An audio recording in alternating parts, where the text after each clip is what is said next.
Lord, we thank you for Deacon Lewis. We thank you for the call on his life. Te damos gracias por el diácono Luis, Señor, por la llamada en su vida. We thank you for his fidelity to you. Te damos gracias por su fidelidad a ti. We thank you for the way in which you've led him over the years, Lord. Te damos gracias, Señor, por cómo lo has guiado durante los años. But we thank you most of all for bringing him to us tonight. Te damos gracias, Señor, sobre todo por traerlo aquí esta noche. Lord, as he speaks to us, may our faith be fanned into a flame. Y mientras Él nos habla esta noche, que nuestra fe crezca y aumente la llama. So that we can be inspired in our leadership through his testimony. Para que a través de su testimonio podamos sentirnos inspirados en nuestro liderazgo. For your glory, Lord. Para tu gloria, Señor. Amén. Amén.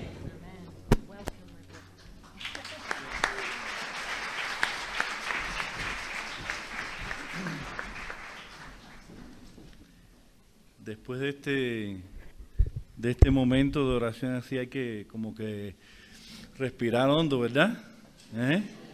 Porque el Señor lo coge a uno y lo deja así como medio anodado. Qué alegría, mis hermanos, poder estar aquí. De verdad que no tengo palabras cómo expresar esa alegría y asombro de verme aquí compartiendo con ustedes en este país tan bendecido. Pero si el Señor me ha traído aquí es porque hay algo que Él quiere que yo haga. Y yo estoy a total disposición para lo que Él quiera. Quizás mis pobres palabras sean las palabras que el Señor va a ir colocando en mí para decirles a ustedes. Quizás muchos de ustedes han venido buscando una respuesta del Señor. Quizás hay algo que no está claro todavía en su liderazgo o en su trabajo.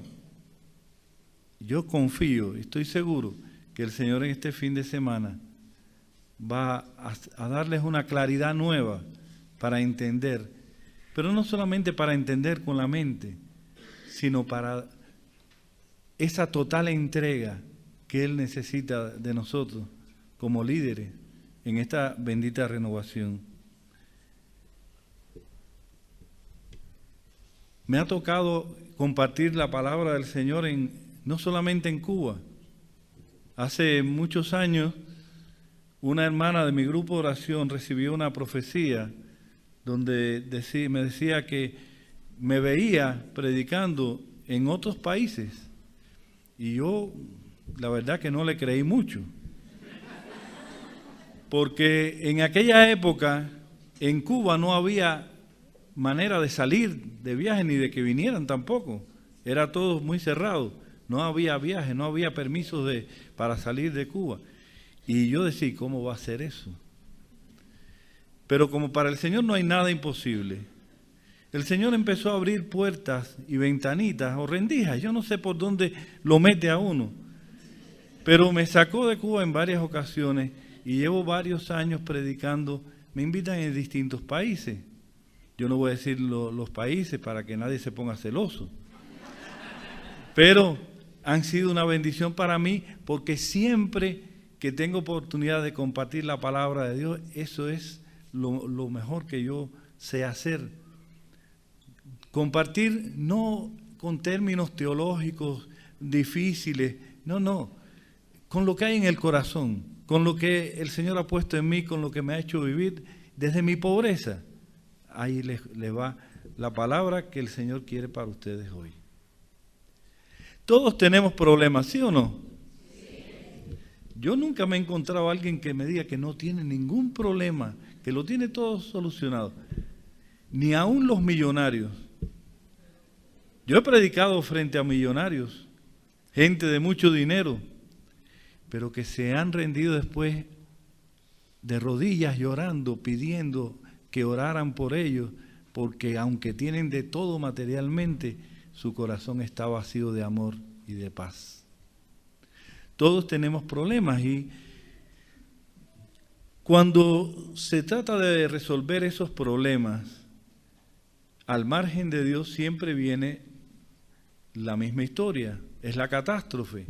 La humanidad durante siglos y siglos está cayendo en lo mismo y no acabamos de aprender que sin Dios nada y con Dios es todo. En Cuba había en las puertas de las casas, antes de que llegara el comunismo, un sellito que decía así: con Dios todo y sin Dios nada. Todos desaparecieron después, ya nadie tiene eso, solamente los católicos que quedamos. Pero era una verdad muy, muy importante, que ojalá en vez de ponerla en las puertas lo hubieran puesto en el corazón. Cada vez que una persona, una familia, un grupo, un país trata de realizar su destino, su felicidad al margen de Dios, van a la quiebra, van al desastre. Es todo lo contrario de lo que se persigue inicialmente. Todo el mundo, las ideologías que hay en el mundo actualmente, que prometen tantas cosas, que nos prometen ser felices de una forma o de otra, todos nos llevan, ya lo sabemos, a caminos que no son reales de felicidad. Solamente hay un camino, solamente hay una manera de ser felices desde nuestra realidad. En Cuba se olvidaron de eso y trataron de crear una sociedad nueva quitando a Dios. Y durante más de 54 años que llevamos ya con esa dictadura comunista, han tratado de quitar del corazón de los cubanos a Dios y no han podido. Hoy nos vemos con tantos años de promesas, de esperanza, de prosperidad, que nuestros hijos son los que iban a ser felices y van a tener, y no vemos nada. Ya ahorita yo tengo nietos y no veo ninguna prosperidad, solamente veo que todo va cada vez peor, cada vez hay más hambre, hay más necesidad, hay más sufrimiento, porque sin Dios se trastorna todo. Nosotros sabemos que solamente hay un camino. ¿Cuál es ese camino?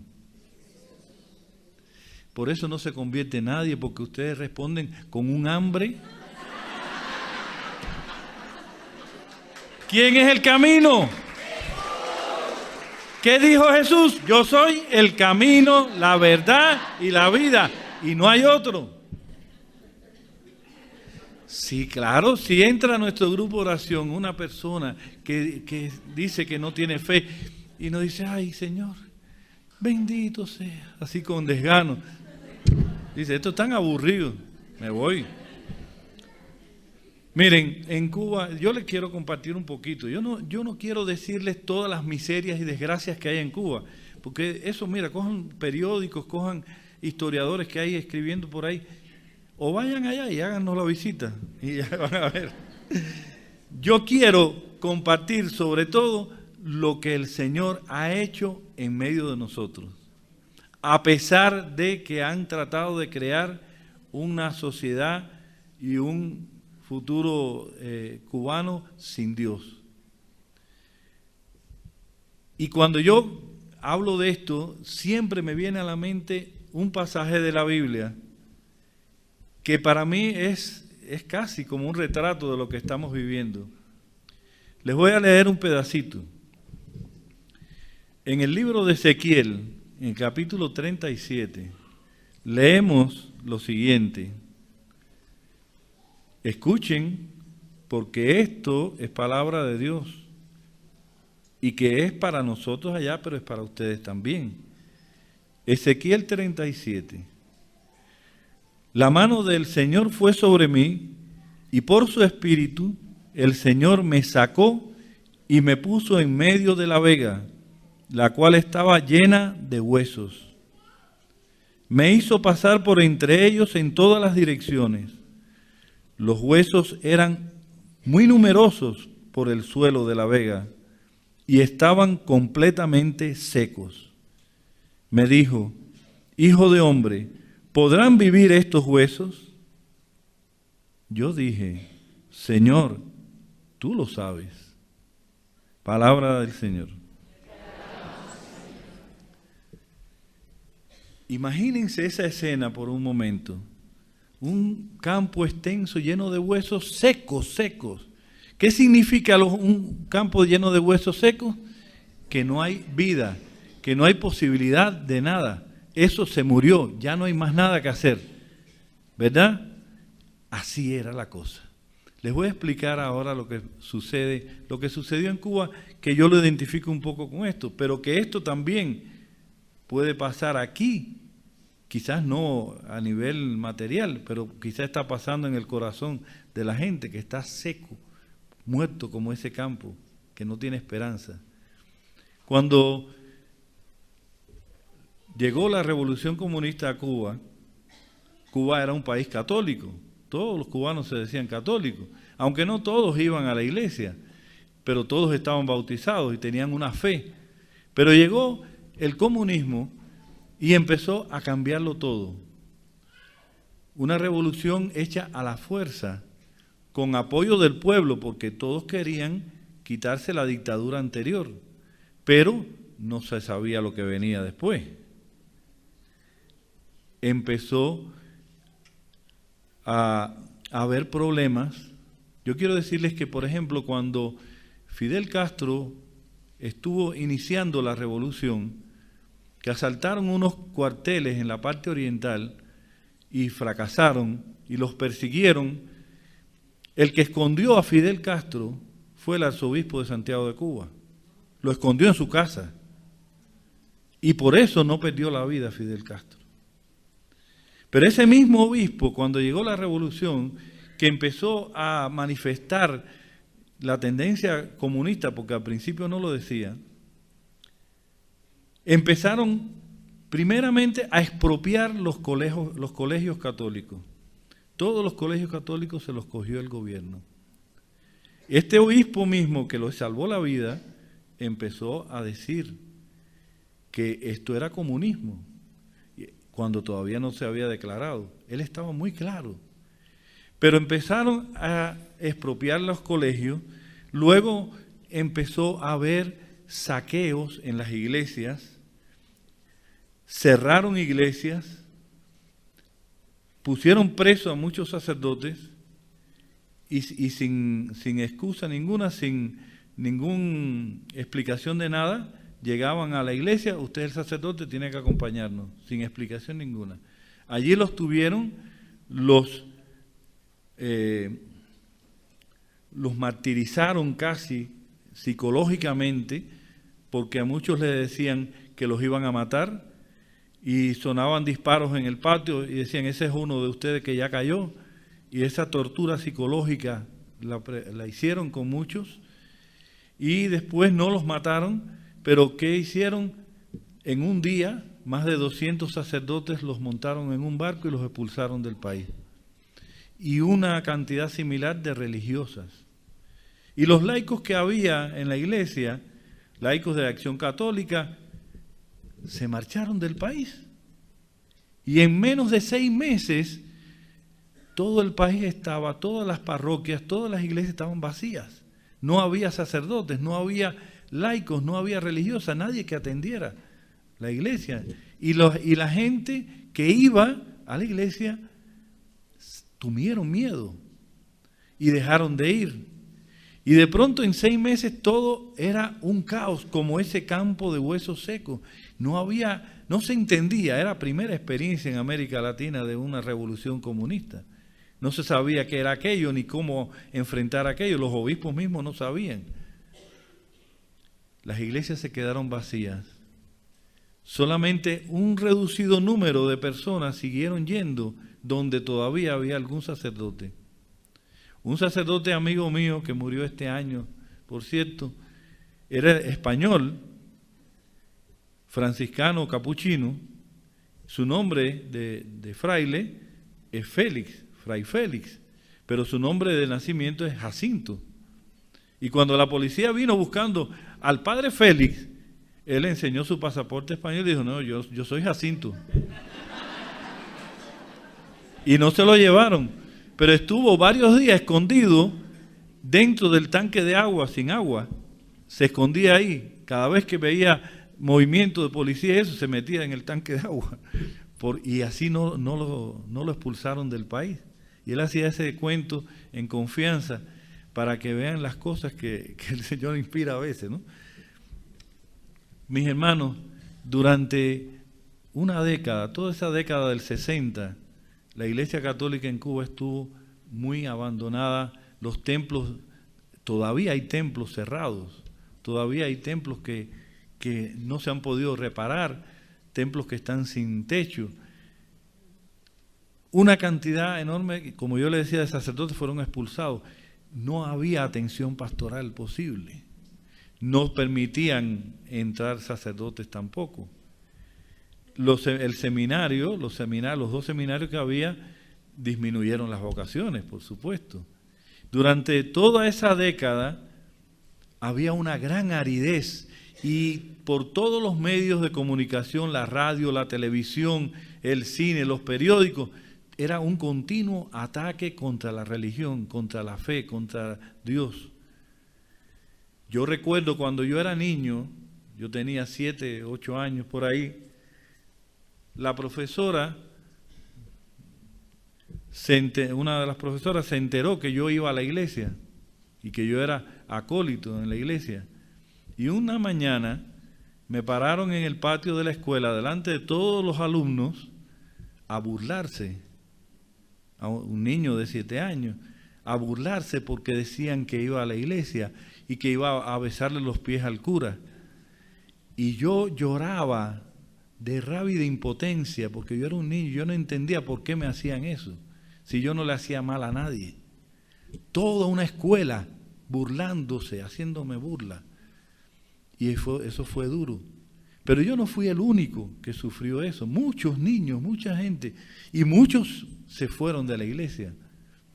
Yo recuerdo que cuando ya yo tenía 12, 13 años, un día yo me vi que yo me quedaba, éramos 2 o 3 nada más, los acólitos de un grupo como de 10 en mi iglesia. Y yo decía, ¿y por qué yo sigo aquí?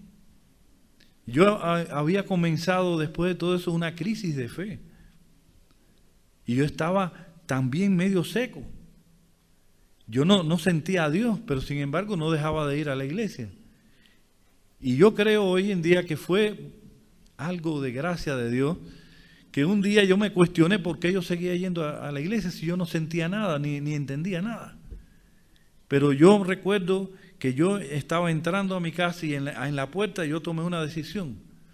Yo tenía unos 12, 13 años. Y yo dije, bueno, aunque yo no siento nada, aunque yo no entiendo nada, yo voy a seguir yendo. Y eso fue una gracia que Dios me dio, porque no había motivo para hacerlo.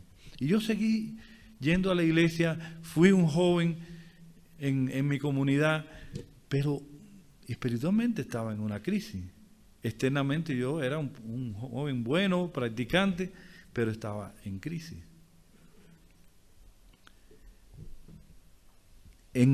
Cuando el gobierno llegó, acabó toda la organización social, económica, política, todo se destruyó. Todo la economía, todas las leyes, todo en manos del gobierno. Un solo gobierno que lo controla todo. En Cuba no hay absolutamente nada particular, no hay negocios particulares, excepto negocios pequeños que han permitido ahora un poco, porque el año pasado, después que dejaron 1 millón de gente sin trabajo, han permitido que hagan algo. Pero trabajos particulares, no hay empresas particulares, todo es del gobierno. La prensa, la televisión, los trabajos, todo es del gobierno. Y siempre que una persona va a buscar trabajo, lo primero que preguntan es si tiene creencias religiosas. Y muchas veces no se obtiene trabajo por ser cristiano. Pasamos muchos años en esa situación donde ser cristiano, ir a la iglesia, era peor que ser un apestado. No era nada que beneficiara a nadie socialmente. Todo lo contrario, la gente te rechazaba como para que no se le contagiara la mala suerte, ¿no? Porque era como si fuera una mala suerte ser cristiano. Sin embargo, el Señor hizo que la fe no se perdiera. Un pequeño resto, como ese pequeño resto de Israel, mantuvo su fidelidad a la iglesia. No porque fuéramos mejor, no porque fuéramos héroes, porque teníamos bastantes problemas, teníamos confusiones, teníamos miedo. Yo mismo estaba en esa crisis de fe, Pero algo, una gracia de Dios se extendió y nos mantuvimos allí. Cuando yo llegué a la universidad, yo empecé a estudiar licenciatura en matemáticas. Pero poco tiempo después, una asociación política del gobierno, que es la Juventud Comunista, me llamó y me hizo una entrevista. Y resultó que de todos los que estábamos en la escuela de matemáticas, el único que tenía un compromiso serio con la iglesia era yo. Y a partir de ese momento se me complicó todo. Porque una de las asignaturas obligatorias, que no tiene nada que ver con la matemática, por cierto, era la filosofía marxista-leninista. Y había que estudiarlo y aprobarlo, si no, no pasaba de año. Y a partir de ese momento, la profesora de marxismo se dedicó a mí y se paraba delante de mi puesto a hablar mal de Dios y a hablar mal de la religión para que a ver si yo protestaba. Y yo no le hacía caso, yo la ignoraba. Pero como yo la ignoraba, llegó un momento en que me botó del aula y me dijo, usted está dormido, fuera. Y cuando llegaron los exámenes finales me suspendió. Y fui a un examen extraordinario y estudié, que yo creo que ni Marx ni Lenin saben tanto como yo. Pero me volvió a suspender. Y entonces yo tomé una decisión y yo dije, bueno, me voy a tener que ir para otra carrera, porque el problema es que no querían que los maestros fueran creyentes. Y un licenciado puede dar clase, puede ser maestro. Y pedí un traslado a una carrera de ingeniería, pero no me lo dieron, porque decían que en matemática el currículum era bajo y no podían. ¿Y qué solución me quedaba?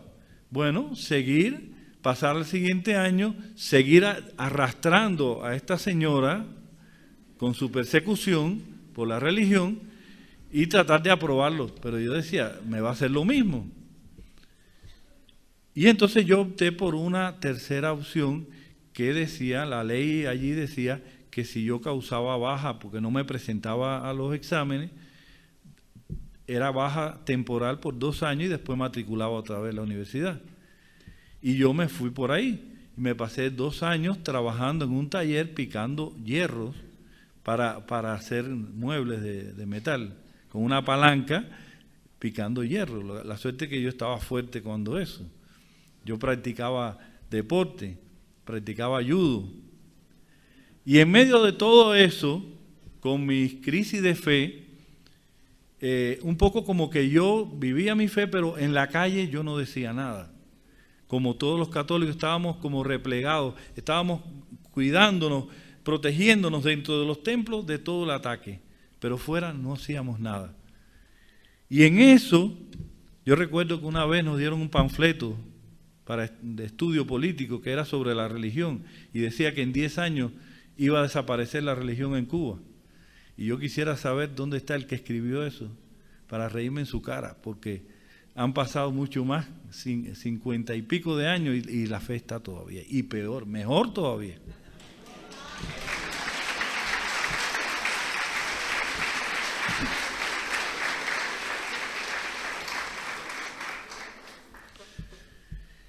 Y en todo ese contexto así como de huesos secos, porque de verdad que eclesialmente estábamos como en ese campo de huesos secos, en medio de ese caos se le ocurrió nada más y nada menos que al Señor suscitar la renovación carismática en Cuba.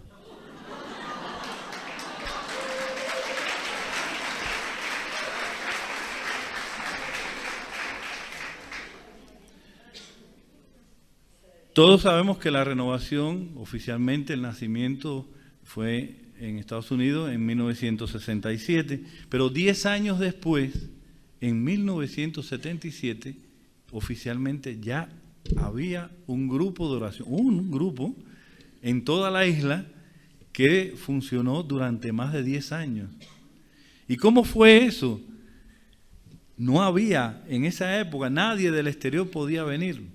Ni nadie viajaba generalmente hacia afuera, pero había un sacerdote y una religiosa canadienses que fueron de vacaciones a su país.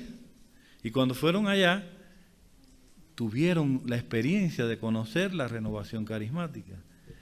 Y cuando regresaron a Cuba, empezaron grupos de oración.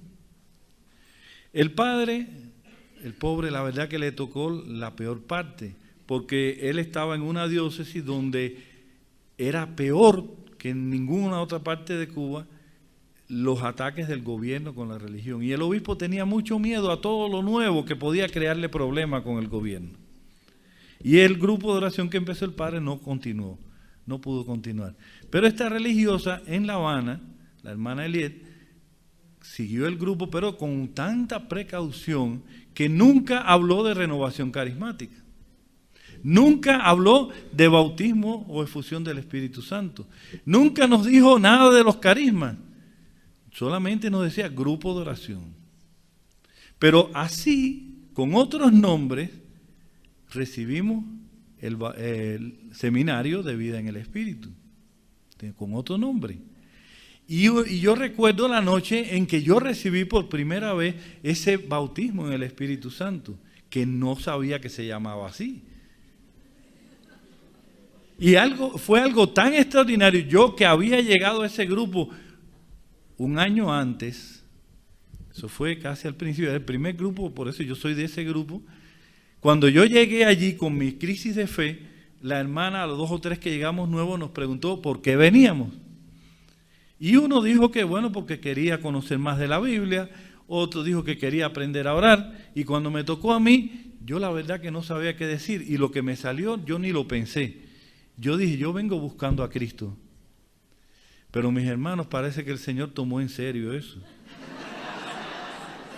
Porque allí yo me encontré con el Señor. Yo que estaba seco, requete seco, allí encontré al Señor. Y empecé a vivir una experiencia nueva donde Dios estaba acercándose a mí. Yo sentía que cada semana había algo nuevo. Y el grupo aquel inicial era algo muy rico. Empezábamos a las 8 de la noche y a veces terminábamos a las 2 o las 3 de la mañana. Y nadie se quería ir. Y todos los que estaban allí vivían en distintas zonas de la ciudad, lejos. Y había que trabajar al día siguiente. Y a veces en el trabajo yo estaba después de medio dormido. Pero con gozo, porque algo grande había pasado esa noche. Y cuando llegó la noche que recibí la efusión del Espíritu Santo, ahí fue donde se acabó la crisis, se acabó todo. Yo quiero, para ser justo, contarles un poquito de mi testimonio. Porque yo llegué hasta allí, pero no crean que yo era un cristiano fervoroso, que yo era muy buena gente. Yo venía de una familia donde había muchos problemas. Mi papá era alcohólico. Y todos los días tenía que ir a buscarlo al bar, siendo yo un niño, y llevarlo para que no lo atropellaran cuando atravesaba la avenida. Y cada vez que llegaba a la casa eran las peleas con mi mamá con él, y se tiraba zapatos y él empujaba, y yo en medio de eso. Y yo crecí y había una violencia interior. Y junto con eso, la sequedad en la fe. Y yo me metí a practicar deporte. ¿Y qué deporte? Judo. Y no era tan buena gente, porque sí fui bueno en el deporte. Pero yo iba, y cuando iba a una fiesta, iba a alguna cosa, yo miraba, atravesaba a la gente, a ver si sacaban bronca, porque quería darles golpe. Así que no se crean que yo era muy bueno. Por eso yo me reía cuando Michelle decía que el Señor llama a los que no sirven.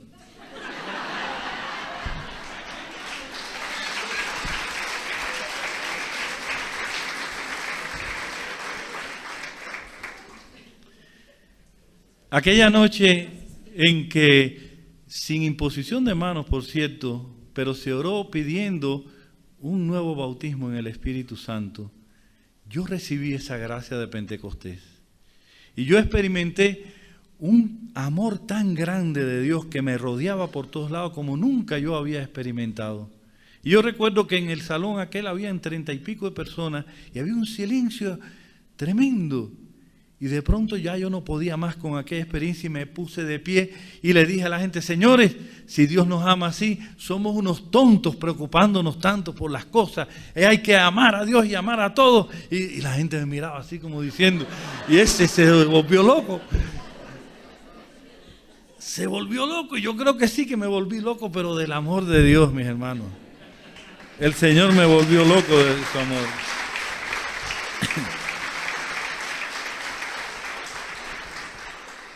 Así comenzó la renovación carismática. Junto conmigo, otros, por supuesto, tuvieron su experiencia, la que hoy es mi esposa también. Y empezamos a caminar y estábamos gozosos con aquel grupo, cuando de pronto a la religiosa que lo había iniciado, le dicen que tiene que irse para otro lugar. Y de pronto nos llaman y nos dicen, miren, ya la hermana se fue, ya no puede haber más, porque era en el convento donde nos reuníamos. No pueden reunirse más aquí. Así que miren a ver si ustedes quieren continuar, es cosa de ustedes. Y nosotros oramos y dijimos, pero bueno, todo esto que hemos recibido, ¿cómo se va a quedar aquí?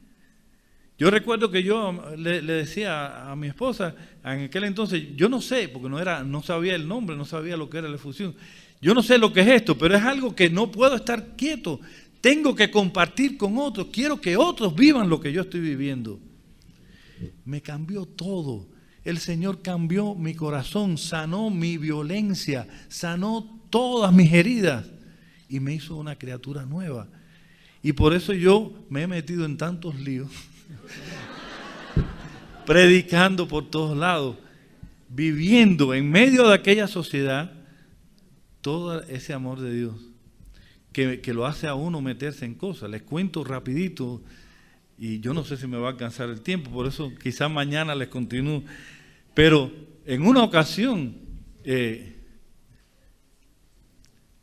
había en el trabajo, yo trabajaba en una empresa del gobierno de proyectos y un muchacho que era buen trabajador estuvo trabajando enfermo con fiebre por no atrasar el trabajo y el jefe del departamento quería sancionarlo bajándole el sueldo porque no había rendido igual.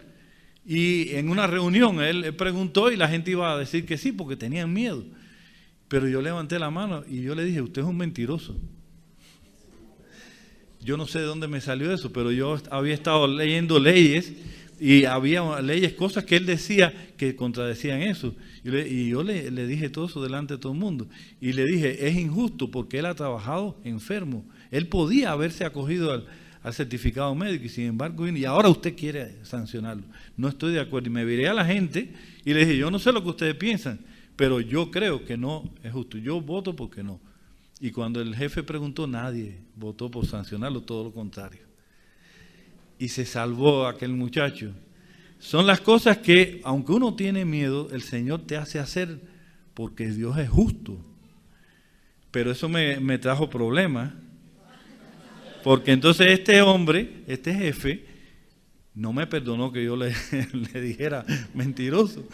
Y todos los días estaba a la hora de entrada fijando a ver el reloj, si yo marcaba la hora o si llegaba tarde. Pasaba por mi puesto de trabajo a ver si yo estaba trabajando. Era así un gardeo continuo. Pero como el Señor es como es, un día a la hora del almuerzo yo salí a la calle, iba a buscar una medicina en una farmacia y me cogió tarde.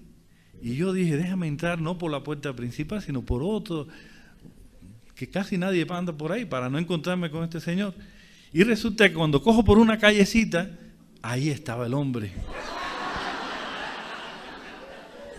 Pero es que estaba con una mujer que no es la esposa. Y lo cogí.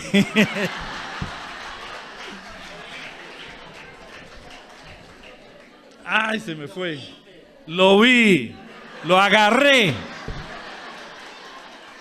Se me fue. Ustedes me perdonan si se me va alguna palabrita, pero es que, bueno, estaba ahí. Y cuando me vio se sorprendió y yo seguí. Y después vino a mi puesto de trabajo y me dijo, oye, eso que viste, no digas nada. Yo le dije, yo no tengo que decir nada. Pero eso bastó para que me dejara en paz. Yo creo que el Señor me hizo coger por ahí en ese momento. esos son anécdotas, cosas, pero de verdad se pasa mucho, se sufrió mucho en esa época. Había mucho por todos los lados. Era, bueno, ya yo les decía, se hablaba mal de Dios, todo. No era algo bueno ser creyente para la gente, pero Dios es como es. La iglesia estaba replegada sobre sí, los sacerdotes en las iglesias, los que quedaban, los pocos cristianos, pero en esa situación, en mi parroquia eran poquitísimas personas, porque es una parroquia que está en un lugar donde no hay población cerca, más bien son oficinas del gobierno y cosas, lo que hay alrededor. Entonces eran 3 o 4 viejitas que iban a misa, y 2 o 3 monjitas, y el padre venía solo el domingo, y 5 minutos antes abrían la iglesia, celebraba la misa, y 5 minutos después se cerraba. Pero resulta que antes, en el año 53, por ahí, una religiosa, en el año 46, perdón, cuando pusieron la primera piedra de esa parroquia, puso una medallita del Espíritu Santo junto a la primera piedra y profetizó y dijo que de allí iba a salir una renovación para toda la iglesia de Cuba. Y la renovación carismática nació en esa parroquia.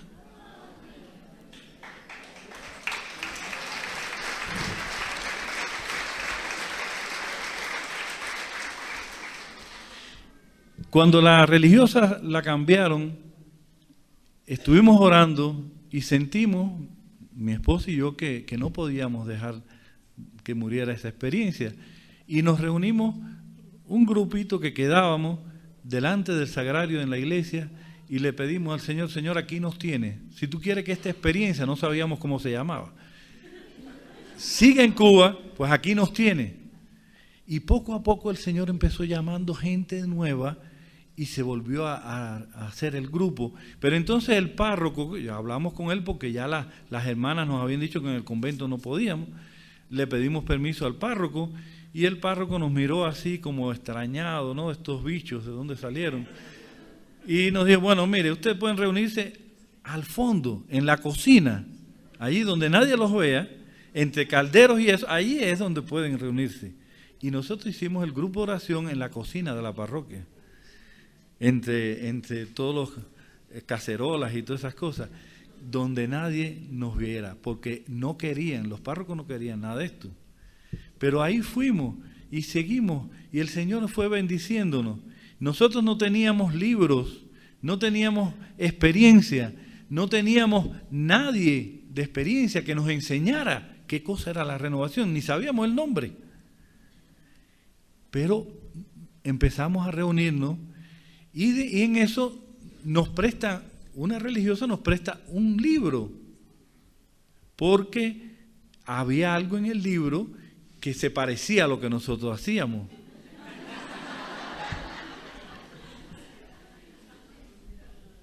El libro se llamaba Yo hago un mundo nuevo, escrito por un jesuita, y narraba toda la experiencia de cómo nació la renovación carismática católica en Estados Unidos y cómo se ha ido extendiendo, y iba estudiando, ¿no?, los carismas, las profecías, la alabanza, todo cómo eran las reuniones.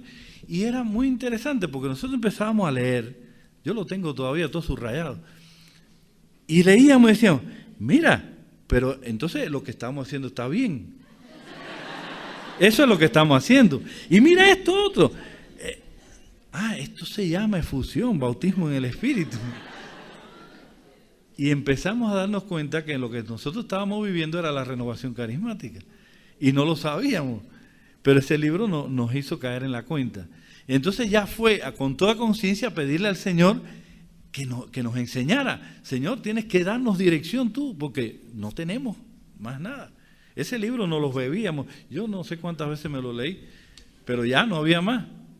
Y empezamos a las reuniones, pero no salían bien los carismas, todavía no había nada de eso, ¿no? Y decíamos, bueno, aquí en el libro dice, pero eso falta. Y entonces de pronto encontramos en una biblioteca de la diócesis, perdido ahí entre muchos libros, un folletico escrito a máquina, el manual del equipo de Steve Clark sobre los seminarios de vida en el Espíritu. Y yo lo cogí y yo decía, es que esto es lo mismo, esto habla como nosotros, uno identifica y dije, pues vamos a hacer esto, porque esto fue la experiencia que tuvimos, ahora es que yo entendía. Hicimos un primer seminario de vida que fue desastroso, metimos la pata.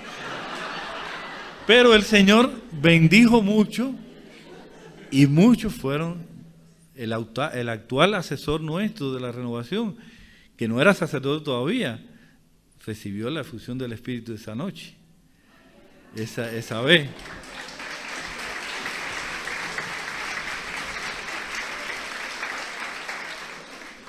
Y seguimos creciendo, y en medio de aquello, cuando empezamos a hacer el seminario en 7 semanas, como veíamos importante el tema y todo, como alguna gente llegaba tarde, pues dejábamos el tema para después, decíamos, vamos a orar y qué sé yo, y empezó a desarrollarse la alabanza. Y nosotros no sabíamos bien cómo era eso de la alabanza. Más bien era tipo preces, ¿no? Pero la alabanza espontánea y todas esas cosas, de pronto, como había que esperar para el tema, pues el Señor se cogió ese tiempo y nos fue introduciendo en la alabanza sin nosotros darnos cuenta. Y después que ya había ese clima y esa alabanza espontánea, el Señor empezó a dar carismas y empezó a dar don de lengua y empezó a dar profecía. Y yo era de los que decía que allí no hacía falta don de lengua. Yo decía, eso es para otra gente, pero aquí nosotros tenemos una cultura. Pero yo vi a una de las muchachas jóvenes que recibió el don de lengua. Y mi esposa recibió el don de orar en lengua. Y yo vi aquello y yo dije, bueno, ¿y quién soy yo para decir al Señor si hace falta o no? Y entonces le dije, Señor, bueno, si lo quieres, yo también estoy dispuesto.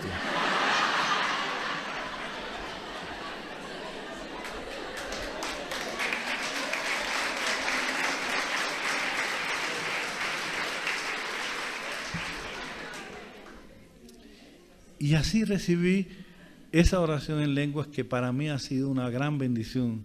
Antes yo para orar tenía que poner un método de relajación, porque yo venía del trabajo. Yo cogía 5 ómnibus y salía a las 4:30 y llegaba a las 7, a las 8 de la noche a mi casa. Y yo llegaba a esa hora a orar. Y venía con todo el apretujamiento, las cosas. Y yo ponía un cassette que me dieron con un método de relajación. Me pasaba media hora relajándome para poder orar. Pero cuando el Señor me dio el don de orar en lengua, ya yo no necesito ningún método. Yo comienzo a orar en lengua y a los pocos minutos, a los segundos, mi mente está absorta en el Señor. Es un don de oración. Y después el Señor empezó a darme profecías también y a darme palabras de conocimiento y a otros hermanos también. Y así fue creciendo y desarrollándose, no tanto en número, pero sí eran personas de distintas parroquias de la ciudad, porque no había nada más que ese grupo. Más de 10 años estuvimos, ese era el único grupo. Todo el que quería vivir esa experiencia tenía que ir ahí. Y fue plan de Dios, porque fue una escuela que formó líderes. Pues en ese tiempo, con toda la situación aquella de sequedad que había, estaba totalmente prohibido cualquier manifestación religiosa fuera de los templos. Si a mí me cogían en la escuela con un crucifijo, me podían botar de la escuela. Si me cogían hablando de Dios en la calle, me llevaban preso. Estaba totalmente prohibido. Pero como el Señor no conoce barreras ni prohibiciones, y el Espíritu es soberano y hace lo que le da la gana, se le ocurrió coger a ese grupito de locos que nos reuníamos cada semana en alabanza a Dios, y nos puso en el corazón que teníamos que salir afuera a evangelizar. Y no podíamos ir a una plaza a pararnos allí porque nos llevaban presos, pero nos dio la idea de ir a las casas, tocar puerta por puerta a las casas, todas las que fueran, no era seleccionado de gente que supiéramos, no, íbamos y tocábamos y tuvimos experiencias muy hermosas y muy desastrosas también. Sí, porque cuando a veces llegábamos a una casa que eran gente comunista, y lo menos que nos pasó fue que nos votaron y nos ofendieron, ¿no? Hubo algún hermano que recibió golpes. Una vez llegó uno con el ojo todo morado. A mí y a mi esposo una vez nos llamaron la policía y tuvimos que correr 3 cuadras para que no nos cogieran. Porque habíamos estado en una casa y cuando estábamos en la siguiente, eran gente afectos al gobierno, y la vecina oyó cuando llamaban a la policía y entonces nos avisaron y nos despedimos rápido y salimos corriendo. Pero como esas muchas experiencias, ¿qué es lo que nos hacía ir? Porque a pesar de eso seguimos yendo a las casas a evangelizar. La gente de la iglesia, las hermanas de allí, laicos y sacerdotes nos decían que qué estábamos haciendo, que eso era cosa de los protestantes, que nosotros no teníamos por qué hacer eso exponiéndonos al peligro. Y yo le decía a ellos, yo sé que hay peligro y yo estoy muerto de miedo, pero la iglesia está para evangelizar. No puedo callarme.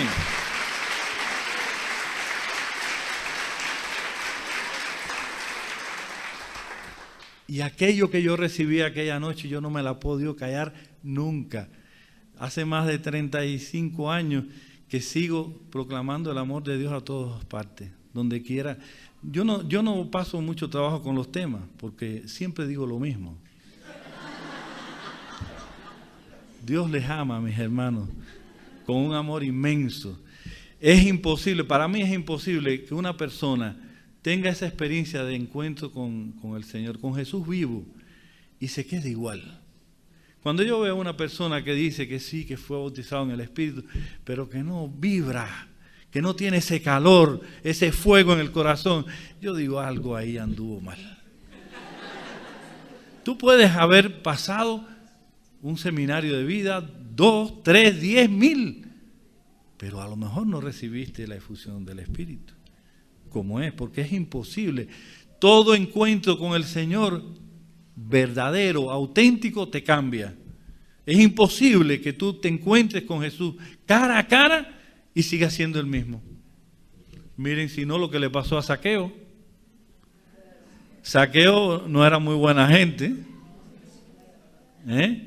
y sin embargo, apenas se encontró con el Señor, la mirada de Jesús, yo no sé de qué forma lo miró, cambió su corazón y su vida. Y así me pasó a mí también. Gente que me conocía de antes me dice, no, ¿qué va? Tú eres otro. Tú no te pareces a aquel. Pues empezamos a evangelizar en las casas. Y en ese entonces, yo le decía, en mi parroquia había los domingos, la misa, 3 o 4 señoras y 2 o 3 que yo venía de otra parroquia, pero nos mudamos para esa. Porque como allí era el grupo y todo, pues decidimos cambio para allá. Y era un grupito muy pequeño. ¿Y qué sucedió?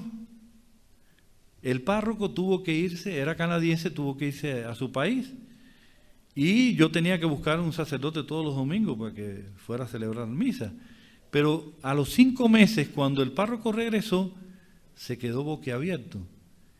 Porque en esa parroquia, que tantos párrocos, tantos sacerdotes y misioneros habían pasado, nunca habían logrado crear comunidad, nunca habían logrado que viniera más gente. Incluso al arzobispo, cuando entró nuevo a la diócesis, le dijeron, mejor cambia esa parroquia por otra capilla, porque ahí no hay nada que hacer. Así le dijo un sacerdote. Y gracias a Dios no le hizo caso. ¿Qué pasó 5 meses después cuando regresa el párroco? Producto de esa evangelización en las casas, había más de 200 personas participando en la comunidad. 200 convertidos. que habían inmediatamente, que entraban, que empezaban a venir después de esa evangelización, organizábamos seminarios de vida y eran evangelizados y recibían esa efusión. Y allí se fue convirtiendo aquello en una comunidad carismática, renovada. La gente llegaba allí a la misa y decían, pero es que aquí es diferente. Y era la misma misa, pero es la manera de celebrarla. Todos celebrábamos misa con el Padre. Había una alegría, la acogida, la evangelización. Yo recuerdo uno de los que se convirtieron, era un muchacho que conocimos en un teatro una vez y lo invitamos a ir. Y empezó a frecuentar. Y llegó el momento en que pidió ser bautizado. Tenía 27 años y no era bautizado. Y yo le dije, ¿y qué tú te mueve a eso? Y dice, no, porque es que yo he venido aquí y he visto cómo ustedes se quieren, cómo se aman. Y eso es lo que me ha convencido de que lo que ustedes predican es verdad. Así comenzaron las conversiones. Recuerdo una señora de Piedad Popular que no sabía ni leer ni escribir y empezó a ir al grupo de oración. Y allí se convirtió, y ahí el Señor la transformó. Y ella tenía sus creencias de espiritismo y de brujería, y tenía un altar de espiritismo grandísimo en su casa. Y un día llega al grupo de oración y pide dar un testimonio. Y ella dijo, yo tenía ese altar, yo creía en todo eso, pero cuando yo me encontré con Jesús, ya eso no tiene importancia. Ya yo desbaraté y quemé todo aquello, porque ahora el que está en mi corazón solamente es Jesús. Y como eso ocurrieron muchas cosas. Y el Señor empezó a desarrollar carisma. Cuando íbamos a las casas y había un familiar enfermo, orábamos y a veces el Señor sanó a alguno. Y eso hacía que la gente entonces se acercara más. Yo recuerdo la primera curación instantánea que vivimos en esa época. Fue con un hombre que se llamaba Tony, 40 años tendría, pero él sacando una mata, un árbol en el jardín, se fastidió la columna vertebral y llevaba 22 días en cama sin poder levantarse, sin poder caminar. Y en esas condiciones lo llevaron allá. Y estábamos empezando el grupo parroquial, porque aquel inicial era de todas las parroquias, de muchos lados, pero ya estábamos haciendo otro grupo de oración que era de la parroquia. Y cuando me dice uno del grupo en medio de la reunión, dice, yo creo que el Señor quiere que oremos por Tony. Y yo lo miro y quejándose, hacía gesto. Y lo fui a levantar y me di cuenta que no caminaba. Y entre tres lo cargamos y lo pusimos en una silla en el medio y llamé a todos, expliqué un poquito y le dije, vamos a imponer las manos y orar como hacían los apóstoles.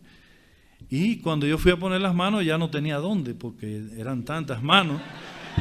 Y entonces me puse delante y le puse en las rodillas y empecé a orar. Y aquel hombre empezó a temblar, a temblar. Y muchos estaban asustados mirando dónde había un auto para llevarse a los médicos. Pero se tranquilizó el hombre y cuando ya se calmó, yo me levanté, empecé a cantar un canto y la sorpresa fue cuando ese hombre de un salto se puso de pie. Y no solo de pie, salió corriendo por todo el salón aquel. Iba para allá y venía para acá, sano completamente.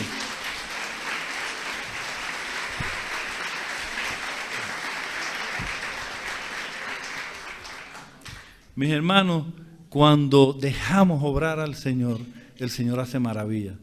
Yo sé que muchos de ustedes han vivido experiencias parecidas. Quizás nada de esto es nuevo para ustedes, pero quizás lo nuevo es vivir eso sin haber tenido una iniciación por parte humana. No sabíamos, el Señor nos fue enseñando, nos fue llevando.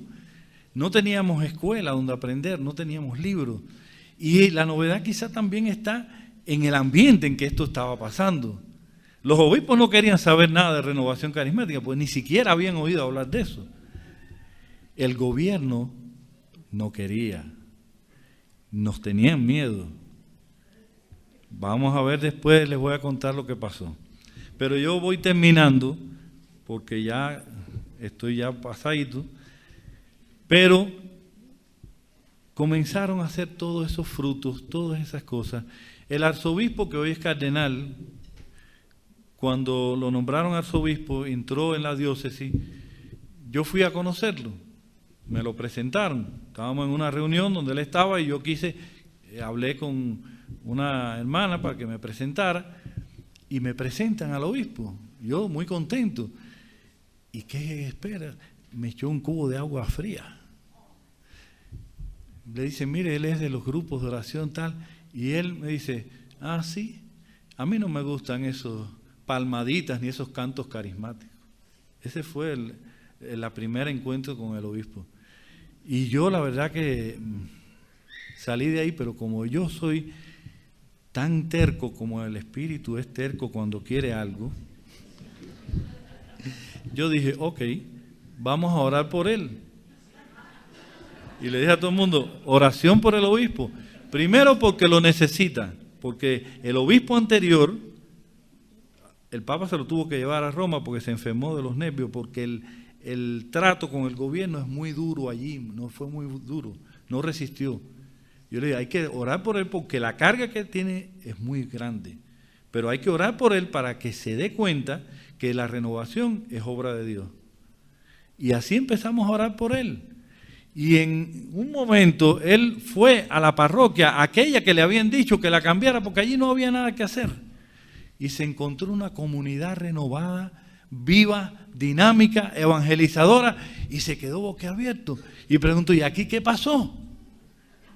Y una de las hermanitas le dijo, no, monseñor, todo esto que usted ve fue la renovación carismática.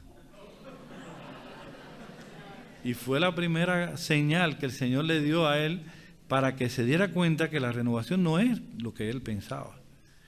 Y para no hacer larga la historia, eso fue el primer fruto que empezó a ver el obispo y que lo llevaron después a aprobar la renovación y a convertirse en alguien que siempre nos ha apoyado y al contrario nos pide cada vez más ayuda en todo. Yo quisiera, antes de terminar, que nos pusiéramos de pie un momentico para hacer una oración. Porque todos en algún momento hemos sentido miedo. Todos en algún momento nos hemos sentido desfallecidos, confundidos, sin ánimo, sin esperanza, porque no todo sale bien siempre. Pero yo siento que hoy el Señor, como decía la hermana Michelle, está haciendo una llamada. Todos estamos aquí porque Él nos ha llamado, pero vamos a pedirle entonces que nos equipe, que nos prepare para la batalla que Él nos llama, para la evangelización y para la renovación de esta iglesia aquí en Argentina y en todo el mundo, ¿verdad? Oremos al Señor. Señor Jesús, te alabamos, te bendecimos, te damos gracias, Señor, te glorificamos, Señor. A ti todo el honor, toda la gloria, toda bendición. Bendito seas, Señor. Alabado seas, Jesús. Gloria, gloria, gloria, gloria a ti, Señor. Oh mararajalai shiririanda la mararanda. Oh shiririanda heiririanda la mararanda la jalala. Shihererayara malarana. Oh mararanda la jalala shiririanda la shiririanda. Señor Jesús, te pedimos, Señor, que nos fortalezcas. Sánanos, Señor, del miedo. Sánanos, Señor, de la falta de esperanza. Sana, Señor, nuestro cansancio. Sánanos, Señor, de la falta de fe. Renuévanos nuevamente, Señor. O marashiriri andara yararandara. O mahayiriri yararandara iririo yararandara. O mahayararanda iririndio. O mahararandara yararandara yararayara. O mararandara yararandara. O shiriri andara yararandara.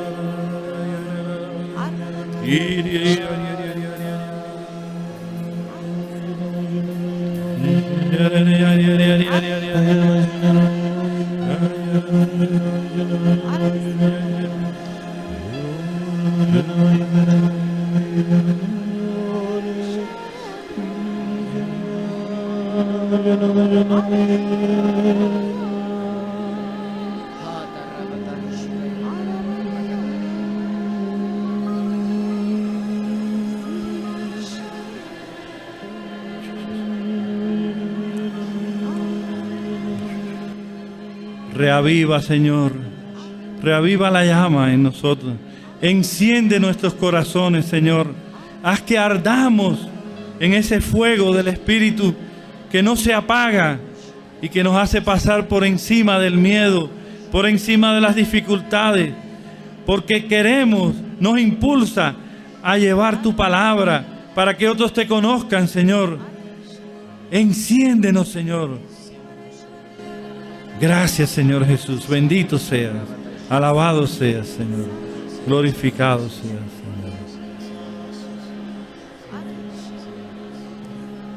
Gracias, Señor, porque tú nos has reunido aquí. Hemos venido con nuestra realidad, nuestra pobreza humana y nuestras limitaciones, pero hemos respondido a tu llamado, Señor, para venir a este retiro. Danos fuerza, Señor, para responder a tu voz, a tu llamada, para ser esos discípulos que tú necesitas, que tú quieres que seamos, esos evangelizadores que necesita este país y este mundo. Gracias, Señor Jesús, por todas las bendiciones que tú nos has dado. Amén. Siéntense. Para terminar un poquito, hago el resumen un poquito de esto, porque me parece que es importante llevarnos no tanto las cosas que pasaron en Cuba y lo que sufrimos, sino las maravillas que Dios hace. Yo les decía al principio que siempre me venía el pasaje de los huesos secos, ¿no? De Ezequiel 37. Pero si nos fijamos en ese pasaje, fíjense, ¿qué es lo que era un campo que ahí no había vida, no había esperanza? Y Dios le pregunta al profeta, ¿tú crees que revivirán esos huesos? Y el profeta, ¿qué le dijo? Tú sabrás, ¿verdad? Pero ¿qué pasó? El Señor mandó a este profeta Ezequiel a hablarle a los huesos. Eso parecía algo descabellado, absurdo. Para la lógica humana es una locura, hablarle a huesos secos, ¿verdad? Sin embargo, Ezequiel obedeció. Aunque parecía una cosa absurda, una cosa sin sentido, porque el Señor mandó, obedeció. Y porque obedeció y le habló la palabra de Dios a esos huesos, se empezó todo a poner en movimiento y empezó a formar los cuerpos. La palabra de Dios es lo primero que hay que llevar a la gente para que se ponga el movimiento. Y después, ¿qué le dijo al profeta? Pide el Espíritu Santo, porque se había formado cuerpos pero estaban sin vida. Pide el Espíritu Santo. Y cuando él invocó al Espíritu Santo, tomaron vida y se levantó, dice, un ejército poderoso, fuerte. La palabra de Dios, si obedecemos y le hacemos caso al Señor, vamos a ver cómo se pone en movimiento. No importa que nuestros grupos de oración parezcan huesos secos, si le obedecemos al Señor, se van a revivir. Quizás cuando hay problemas en un grupo, en una casa, en una familia, es porque no estamos obedeciendo, no estamos haciendo lo que Dios pide. Y se trata de eso, de hacer lo que Él quiere, no lo que nosotros queremos, no lo que a mí me parece que Dios quiere, porque somos muy inteligentes. Y nosotros decimos, Dios quiere tal cosa porque es lo que yo creo que Él quiere. Pero yo le he preguntado, ¿cómo vamos a saber lo que Dios quiere si no le preguntamos? ¿Por qué el profeta escuchó a Dios? Porque estaba en la presencia de Dios. Si nosotros no somos hombres y mujeres de oración, no vamos a escuchar nunca al Señor. Y seguiremos haciendo cosas por el Señor, pero las nuestras, no las que Él quiere. Obedezcamos al Señor aunque vayamos contracorriente, aunque sea absurdo para la lógica de este mundo. Y el Espíritu es quien da la vida. El Espíritu es el que fortalece, el que impulsa, el que... No importa. Por eso, mis hermanos, yo termino, de corazón les digo, porque yo soy testigo y yo lo he vivido, donde no hay nada, donde parece que no hay esperanza, donde todo está cerrado, donde parece que no hay solución, todavía hay mucho más que hacer, pero obedeciendo al Señor, porque el Señor es el que tiene la última palabra. Amén. Los gobiernos dicen muchas cosas y se creen que están haciendo historia, pero el que verdaderamente hace la historia de los pueblos es el Señor. No nos equivoquemos, mis hermanos. El único camino, ¿quién es? Jesús. Ay, se despertaron. Gloria a Dios.